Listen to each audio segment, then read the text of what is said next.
Now, what we're doing today is really making sure that, yes, higher education is important, but it needs to be accountable.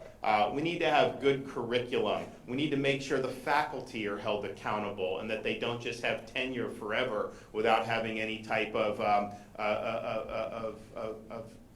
ways to hold them accountable or evaluate what they're doing. So this is what I think the bill does. I think it's done a lot of really important things, and it's all about trying to make these institutions more in line with what the state's priorities are, and quite frankly, the priorities of parents throughout the state of Florida. So what the bill today is going to do is it's going to end this accreditation monopoly. You know, the role that these accreditation agencies play, I don't even know where they come from. I mean, they basically are just effectively self-anointed.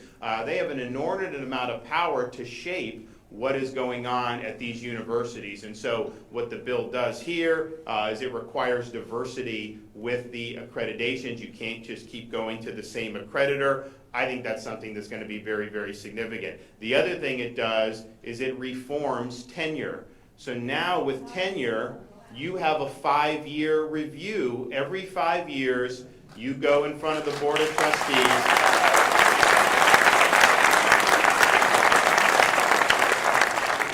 You go in front of the Board of Trustees, and they have the ability to part ways with you. And I think the thing is, you know, tenure was there to protect people so that they could do ideas that maybe would cause them to lose their job or whatever, and academic freedom. I don't know that that's really the role that it plays, quite frankly, anymore. I mean, I think what tenure does is it, if anything, it's created more of an intellectual orthodoxy where people that have dissenting views, it's harder for them to even become tenured in the first place. And then once you're tenured, your productivity really declines, particularly in certain disciplines. And so now you're going to be in a situation where, okay, if the productivity is not there, if you're not adding anything, then you can go your separate ways. And so this is probably the most significant tenure reform anywhere in the country this year. So we're proud of that.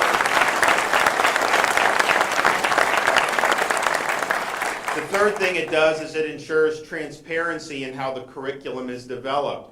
If you look at some of these courses, you go to some universities, if you want to take a survey course on like the Founding Fathers, it's hard to find that. But they have all these other esoteric subjects that are really just very politicized courses, politicized majors that certainly aren't really doing very much to prepare people to be in the real world. And so this is going to provide curriculum into the course catalogs, how all these courses are developed and proposed, and then the Board of Governors in Florida, the Board of Trustees at each individual university, they're going to be able to make sure that, you know, to fulfill core requirements, it has to actually be courses with academic integrity. It's not going to be some of these courses that they're basically just using to smuggle in ideology and politics. And so the more that we focus on academic rigor, and we trim the fat on a lot of this other stuff that has kind of seeped into the universities over the years,